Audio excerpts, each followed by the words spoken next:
Sangat menyedihkan sekali situasi penegakan hukum di Indonesia. Banyak kasus yang tidak berjalan. Banyak kasus yang kemudian berjalan tapi menyimpang. Banyak aparat penegak hukum yang bermain. Penegakan hukum bukan objek komoditas untuk dijual belikan.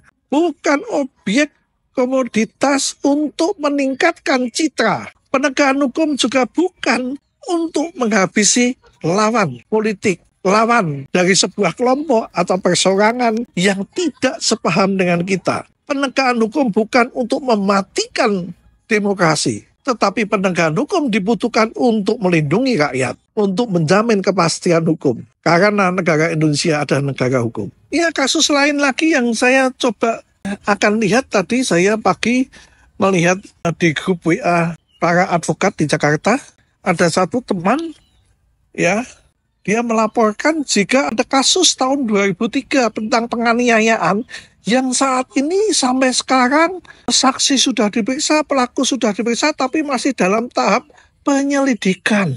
Ya, ini kan jadi bingung sekali. Penganiayaan itu kan mudah.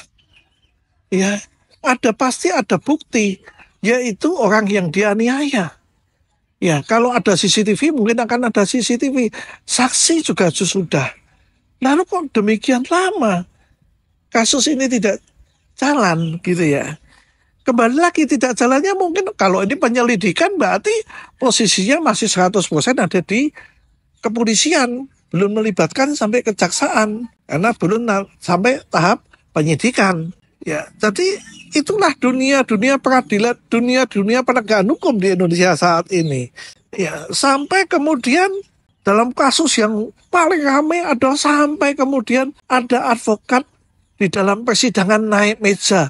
Sungguh menyedihkan, malu sekali. Saya sendiri malu sebagai advokat ya. Teman-teman saya lihat dalam komentarnya juga memalukan sekali. Dan kemudian sampai kemudian ada pengaduan contempt of court dari Pengadilan Negeri Jakarta Utara atas perintah dari Mahkamah Agung. Seingat saya kalau ini sampai terjadi persidangan contempt of court, ini mungkin pertama kali ya orang akan dihukum dalam konteks contempt of court. Ya, dulu saya agak lupa ingat kasus contempt of court. Almarhum Yabhin, advokat, dan Bang Buyung kalau nggak salah pernah juga akan dilaporkan ke situ. Saya lupa ingat. Tetapi kalau sampai ini terjadi persidangan contempt of court dan kemudian ada izin advokat yang dicabut karena melakukan ini, mungkin saya pikir yang pertama ini. Tapi memang perlu ditertibkan. Ya, kalau dulu waktu jadi advokat itu sebenarnya izin itu susah sekali. Kita harus magang dulu kepada advokat senior. Kita harus menyelesaikan penanganan kasus pidana dan perdata. Kita harus ikut ujian yang disediakan oleh pengadilan tinggi. Kemudian mengajukan izin kepada Menteri Kehakiman.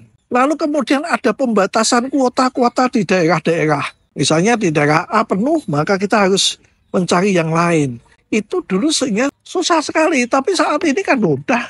Asal ikut kursus advokat, ujian di asosiasi, ya lulus, lalu disumpah, sudah bisa praktek.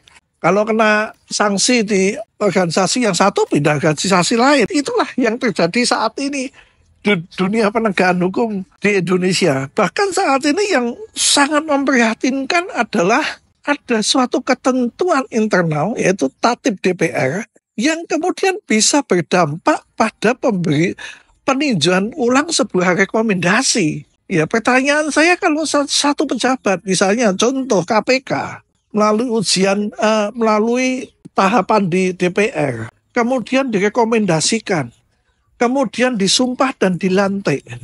Lalu pertanyaannya, dia disumpah dan dia itu menjadi KPK sejak dapat rekomendasi atau sejak disumpah dan dilantik?